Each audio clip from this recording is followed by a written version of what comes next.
The Australian Maltese Chamber of Commerce welcomes new members. For more details, visit their website amcc.org.au.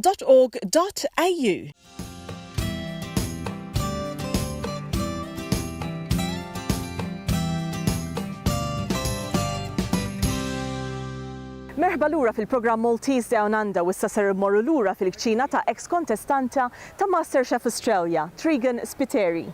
I thought we'd end off with a sweet. Sweeten it up a little bit. Sweeten it up. So we're going to do some Imqaret. Oh, yum! My absolute favourite. So how did you fall into Imqaret? Okay, so my earliest memories of Imqaret date back to the St Paul's Festival in West Sunshine. Right. So every year we would have a festival where Mum would dress me up in that Maltese costume with my little red skirt, and I'd do my little parade, and then at the end, before the greasy pole, would be the Imqaret. And all I knew was that there were these deep fried sweets that everyone was going crazy for in paper bags. And I don't really remember at the time if I loved them, if I tried them, but that's essentially my first memory. And then again, back to, you know, meeting my husband, who's also Maltese. His nunna was often bringing them to parties, and my family never really made them. So that was my real first introduction to the home Imqaret. So the basis for Imqaret is dates, and they're a beautiful Middle Eastern ingredient, very, very sweet, quite cheap to buy. You can buy them pitted. I highly recommend that. So we've got dates, pretty much pulsed up, so I've already done this. It's a 1/4 teaspoon of ground clove. Be very careful with the clove, it's got a very strong flavour. The recipe calls for ouzo, but I actually used Amaretto. Yeah, which is this smell takes me back to Malta. Does it? It's for you? That almond. Yeah. So it's about a teaspoon of amaretto, a tablespoon of sugar, dates, and then a little bit of water, just in a food processor until you get into a smooth paste, and that's the filling. Okay. So really simple ingredients. I did it in my Thermomix, but it's fine to use a food processor. I recommend if you do use a food processor, maybe soak them in water first just to soften them up, because it was even quite hard, and that's quite a powerful machine. The traditional method of working the butter into flour, you could do it in a food processor, but again, my hands cooking, it's very natural. This is soft butter. It needs to be at room temperature, 60 grams. So basically what we're going to do is we're going to really work that butter into the flour until it's resembling, you don't want fine breadcrumbs, but the reason is that you're working it in is it's so you get that flakiness through the pastry. So you want flecks of butter, and that's what gives it the flavour, and then hopefully helps it puff up when we are going to later deep fry it. You can see the flour changing colour as well. It kind of gets that yellow tinge into it, the butter. So that's pretty much worked in there. So I'm going to add a tablespoon of sugar. So not too much, because the dates are super sweet. So you don't want a very sweet pastry. And that's why you don't add a lot of sugar to the date mixture either. You only add 1 teaspoon. Then I'm going to go a little bit more of the amaretto, making a nice little mess while I'm at it. I'm going to go about a teaspoon. You can add orange blossom or rose water. Add a little bit of lemon zest. Okay, so then I've already put the amaretto in there, lemon zest. We're going to go a little bit of water, just enough to bring it together, but you don't want it too wet.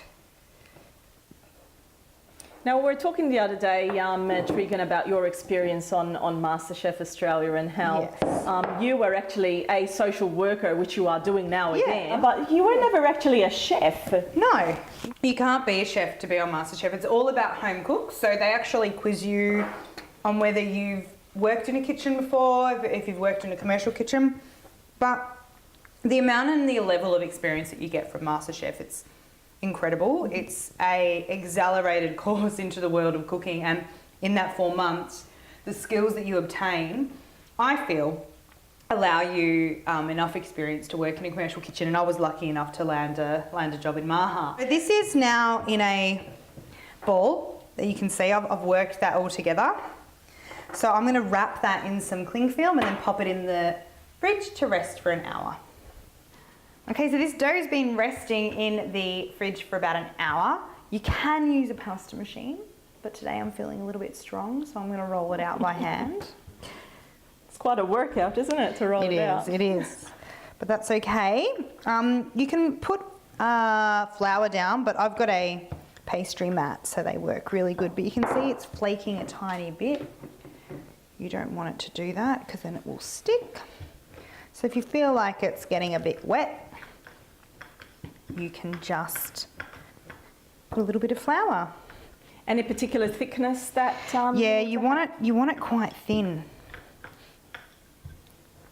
So I'm just gonna. You can do it any shape as well. I'm trying to get a bit of a long shape because I'm going to pipe it down, curl it over, and then cut it into diamonds. So I've got the date mixture in the piping bag, so you're just going to go one long line. You need to use your muscles.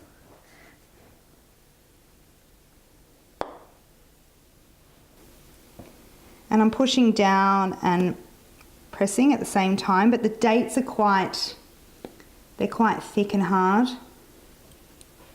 Then I'm just gonna cut along like that. That's excess. And then just fold it over like a sausage roll. So once you fold it over, before you press it down, you just want to add a little bit of water, just so it sticks. You can use egg if you want. Egg wash would be fine.